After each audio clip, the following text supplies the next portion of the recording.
क्या वह है ईश्वर? हरगिज नहीं। क्या वह है ईश्वर? नहीं नहीं। क्या वह है ईश्वर? वह भी नहीं। फिर कौन ईश्वर? वह तो रहा।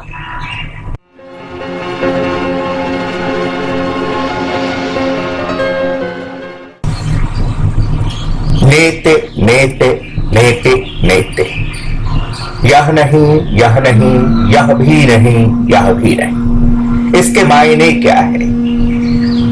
यानी कि एक एक करके छांटते चले जाइए और फिर जो शेष रह जाए वही है वह जिसकी हमें तलाश है। वेदांत ने किस तरह से छांटा है यह भी जरा देखिए। आंखें जिसे देख सके वह नहीं, कान जिसे सुन सके वह नहीं, नाक जिसे सूंघ सके वह नहीं, जीभ जिसे चख सके वह नहीं, त्वचा जिसे छू सके वह नहीं। जो इन सब से परे है मात्र वही है वह। वह है तो जरूर क्योंकि यह संसार है, वह है अवश्य क्योंकि हम हैं। हमारे होने से उसका होना स्वयं सिद्ध है। अरस्तु ने कहा था, कोई भी कार्य बिना कारण संभव ही नहीं। वर्षा है तो बादल रहे होंगे, बादल थे तो आर्द्रता रही होगी, आर्द्रता थी तो विषम तापमान रहा होगा। कारणों की तह तक हम चलना भी चाहे तो अंत कहां माने।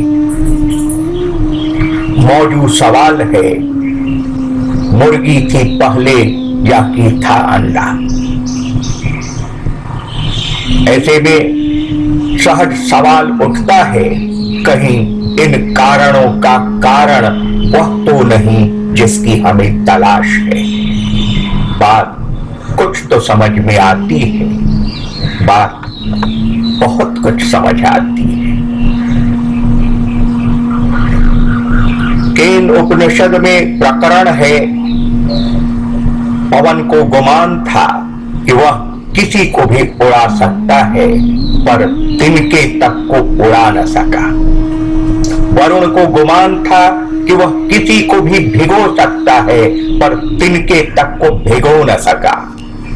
अग्नि को गुमान था कि वह किसी को भी जला सकती है पर तिनके तक को जला न सकी।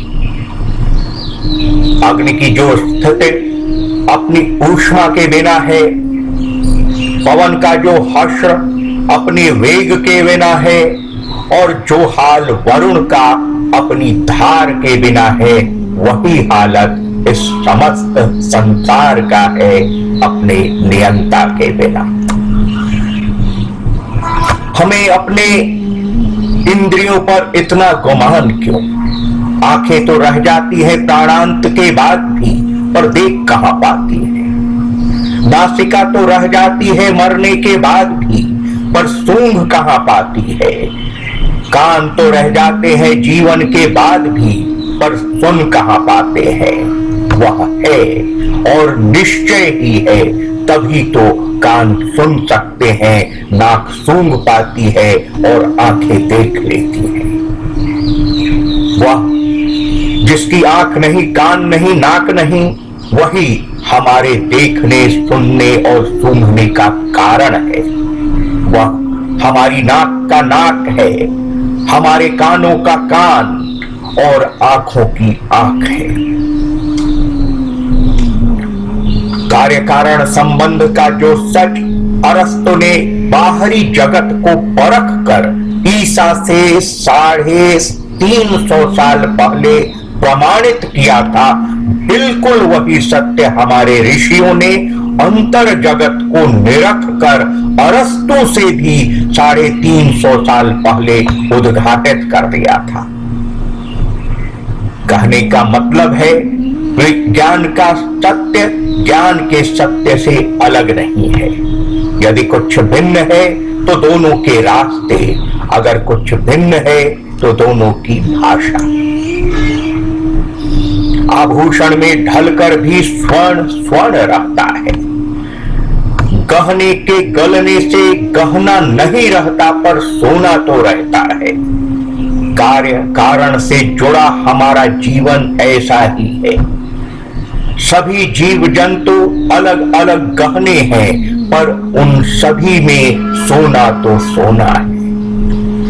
पांवों के बिछुए हो, माथे का मुकुट हो, कमरधनी या फिर कंगन ही क्यों नहीं, गहना तो गहना है, उसको तो गलना है। स्वर्ण क्या पायल है? हरगिज नहीं। स्वर्ण क्या नथिया है? नहीं नहीं। स्वर्ण क्या मांग टीका? वह भी नहीं। फिर है कहां स्वर्ण? वह तो रहा।